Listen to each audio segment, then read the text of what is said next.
Deməli, bugün passive voice keçirik. Passive voice tərcüməsi məhcul növ deməkdir. Məhcul növdə hərəkəti eləyən şəxs məlum olmur. Cümlədə mübtəda olur. Yəni kim nə sualına cavab verən bir isim olur, birinci yerdə dayanır. Amma bu o demək deyil ki, o hərəkəti həmin şəxs və ya həmin əşya icra eləyir. Bir hərəkət nəyinsə və ya kiminsə üzərində icra olunur, sadəcə onu icra eləyən şəxs bilinmir. Birinci yazmışam bura active voice. Active voice məlum növdə olan feil deməkdir. Active voice-də cümlənin mübtədası, yəni birinci yerdə gələn cümlə üzvü, həmçinin kim nə sualına cavab verən həmin o cümlə üzvü hərəkəti icra eləyir. Məsələn, deyirsən ki, mən kitab aldım. Kitab alan kimdir? Mənəm. Yəni hərəkəti icra eləyən mənəm. Hərəkəti icra eləyən məlumdur. Ya da desən ki, kitab alındı. Kitab alındı. Nə alındı? Kitab. Cümlə mübtədası var. Nə sualına cavab verən cümlə özü cümlə mübtədasıdır və kitab oldu cümlənin mübtədası. Amma burada hərəkəti icra eləyən kitab olmur. Kitab özü-özünə almır ki, mən deyirəm kitab alındı. Kim tərəfindən alındığı məlum deyil. Cümlənin mübtədası var, amma hərəkəti icra edən şəxs məlum deyil. Başa düşdük bunu? Sonra gəlin bu nümunələrlə izah edək. Deməli, active voice, yəni məlum növ. Məlum növdə birinci gəlir subject, yəni mübtəda. İkinci gəlir verb, feil. Üçüncü gəlir object, tamamlıq.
Verəndə cümlənin tamamlığı olur və bu da cümlənin obyektidir. Altında yazdığım suallar nəyə aiddir? Əgər bizim ikinci yerdə gələn feilimiz indiki zamanda ifadə olunubsa, burada hardan bilirik indiki zamandır? Çünki sonu s-lə bitir. Sonu s-lə bitən feil indiki zamandadır. Və biz bunun sualını nə ilə düzəldirik? Ümumi sualını does-la düzəldirik, inkarını does-la düzəldirik və xüsusi sual cümlələrində də, yəni WH questionlarda da burada does-dan və yaxud da ki, məsələn, who-dan sonra əsas feilin özünü yaza bilirik deyə bu tip sual cümlələri yarada bilirik. Bu aid idi bizim hərəkəti icra edən şəxsimiz bəlli olan active voice, yəni məlum növlü cümlələrimizə. Sonra keçirik passive voice-ə. Passive voice nə deməkdir? Məhcul növ, yəni burada hərəkəti icra edən şəxs bilinmir. Ola bilsin ki, sənin mübtədan olsun, amma burada mübtəda hərəkəti icra edən şəxs olmur. Gəlin burada baxaq nümunələrə. Birinci, present simple. Biz nəyə diqqət eləməliyik test işləyərkən? Test işləyərkən biz diqqət eləməliyik bizə verilən cümləyə. Bizə verilən cümlənin xəbərinin zamanına. Zaman mütləqdir. Çünki variantda da o zamanı tapmalıyıq. Və tamamlığına. Çünki o tamamlığı da gətirib variantda birinci yerə qoyub mübtəda eləməliyik. Gəlin bu nümunələri daha aydın başa salaq. Birinci yerdə present simple necə düzəldiyini yazmışam. Əgər sənə testdə verilibsə bu cümləni çevirmək, he reads a book, o kitab oxuyur. Bu məlum cümlədir. Kitabın kim oxuduğu məlumdur. Mən bunu keçirməliyəm məhcul növə. Bu cümlənin tamamlığı nədir? E-bookdur. Üçüncü yerdə dayanan tamamlıqdır. E-book. E-booku gətirirəm birinci yerə qoyuram. Reads burada hansı zamandadır? İndiki zaman. Əgər indiki zamandadırsa sənin cümlən, onun məhcul növünü sən düzəltməlisən. To be-nin indiki zaman formalarından am, is, are və üzərinə gəlməliyik feilin üçüncü formasını. Günləri Umudovadan öyrənmişdik biz 3 cərgə feillər. Orada üçüncü cərgədə olan feillərdən istifadə etməliyik mütləq. Variantda sadəcə üçüncü formada olan feillər götürməlisən. Əgər sənə verilən cümlən, məlum növ cümlən indiki zamanda olarsa, indiki zamanda olmağını hardan bilməlisən? Xəbərinə baxmalısan. Xəbər neçənci yerdə dayanır? İkinci yerdə dayanır. Sənin ikinci yerdə dayanan sözün sonunda s var. Sən zaten bilirsən ki, sonunda s olan feillər indiki zamandadır. İndiki zaman passive voice necə düzəlirdi? Am, is, are-la düzəlirdi və üzərinə feili sifət ikili gəlirik. Yəni feilin üçüncü formasını. Deməli, indiki zamanda feil varsa nə axtarmalısan? Cümləndə variantında am, is, are axtarmalısan.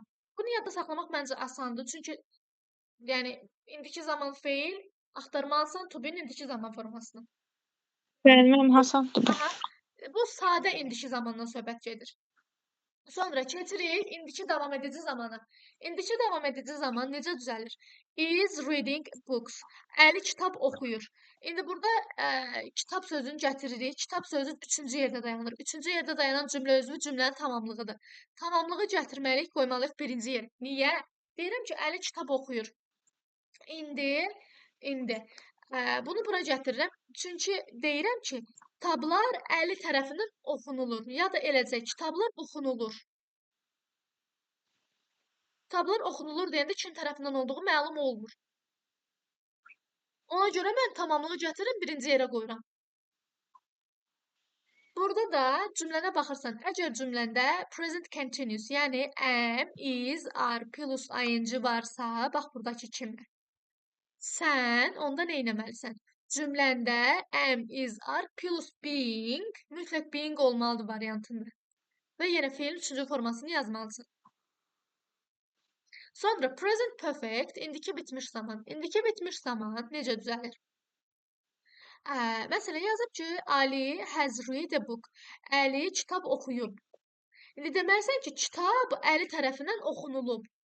Kitabı gətirdim, birinci yerə qoydum. Kitab cümlənin nə idi? Burada mübtədasıdır. Amma hərəkəti icra edən şəxs deyil. Deməli, bu məhcul növdədir. Hərəkəti icra edən şəxs məlum deyil. Burada axırda by Ali də yaza bilərsən. Amma məsələn, eləcə Ali yaza bilməzsən. Çünki Əli tərəfindən deməlisən. By-da tərəfindən deməkdir. İstəyirsən ya baylı söz yaz, ya da heç ümumiyyətlə by yazma, ya da alini də yazma. Elə bil ki, ya belə yaz, ya da axırında by Ali yaz. Yəni, baysız heç bir söz yazmaq olmaz axırında. Bunu yadında saxla. Əgər cümləndə have ya da has görürsənsə, bura have də ola bilər. İndi bu sənin şəxsindən asılıdır. Ali burada təklədir, mən has yazmışam. Əgər burada cəm olsaydı, mən have yazardım. Deməli, burada have, has görürüksə, biz variantımızda nə axtarmalıyıq? Have, has been, mütləq been olmalıdır variantında, yaxşı. Və yenə feilin üçüncü forması. Sonra keçirik sadə keçmiş zamana. Sadə keçmiş zaman biz hardan bilirik? Əgər bizim bu cümləmizdə keçmiş zamanda olan feil varsa, məsələn, yazıram ya da started. Started keçmiş zamanda delə.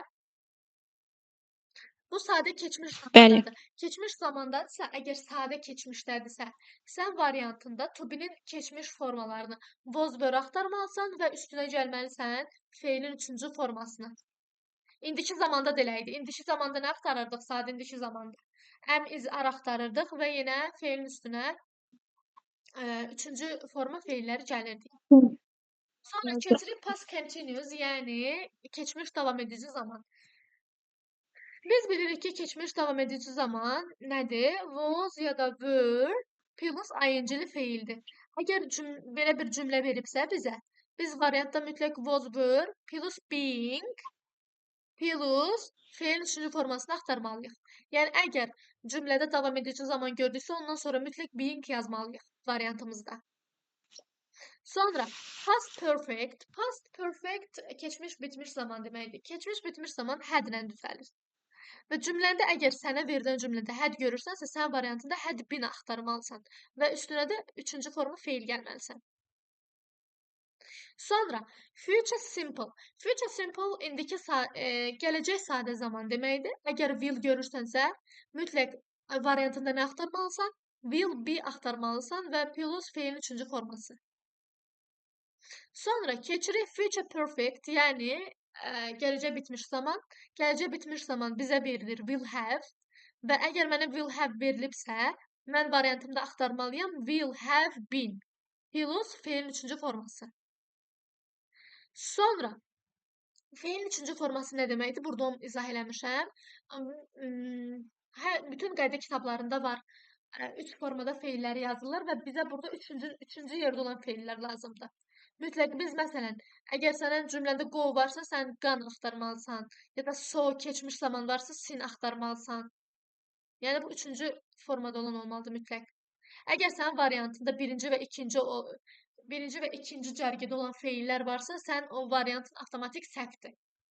Çünki sən orada variantlarda feilini, yəni məhcunla düzəldirsənsə, sən mütləq feilin üçüncü formasını yazmalısan. Sonra keçirik nəyə? Modal feillərə. Məsələn, tutaq ki, sənə verilən cümlədə var can, could. Sən bütün modal feillərdən sonra yazmalısan be feilini. Bax, burada yazmışam. Hamısının üzərinə sadəcə be gəlirik. Bu qədər. Və ondan sonraki feilini yenə üçüncü formada yazmalısan. Məsələn, Ali can do the work. Ali işini etməyi bacarır. İşini etməyi bacarır. Burada modal feilimiz var. Bax, can. Biz modal feilin üstünə nə gəlməliyik? Be gəlməliyik. Və burada do feili var. Do feilini nəyə çevirməliyik? Üçüncü növ feili, yəni done olmalıdır. Burada yenə do yazsan səhv olar. Sonra may. She may open the door. May burada modal feildir. May olduğu kimi yazırsan, üzərinə nə gəlirsən, be gəlirsən, çünki modal feildir. Və burada open feilini üçüncü növdə yazmalısan, yəni üzərinə qaydalı feil olduğuna görə üzərinə id artırırsan. Artıq burada kökündən dəyişmir. Başa düşdün, Sevin? Bəli, müəllimə, başa düşdüm. Yəni bizdən passive voice istəyir, yəni məhcun növ. Biz birinci baxmalıyıq bizə verilən cümlənin xəbərinə. O xəbər hansı zamandadır? Və bir də baxmalıyıq ki, buradakı mübtəda var, birinci yerdə yazılan we. Onu birinci yerə yazmasın, yaxşı? Ümumiyyətlə, bütün testlərə baxırsan, birinci yerdə yazılan söz variantda birinci yerdə yazıla bilməz. Niyə? Çünki burada hərəkəti icra edən bu şəxsdir. Gətirib burada variantında yenə o şəxsi yazsan, sənin hərəkətini yenə o şəxs icra eləyir də. Burada nə məhculluq qaldı ki? Ona görə yazmaq olmaz. Xəbər neçənci yerdə dayanır? Aha, başa düşdüm. İkinci yerdə dayanan söz nədir? Elect. İkinci yerdə dayanır Elect da. seçmək deməkdir. Hansı zamandadır? Elect. İndiki zamanda. Və indiki zaman necə Seçmə düzəlirdi? indiki zamandadır da mən. To be-nin indiki zaman. Aha, əmizarla. İndi əmizar harda var? Əmizarla. Aha, deməli cavab Y variantıdır. Y variantında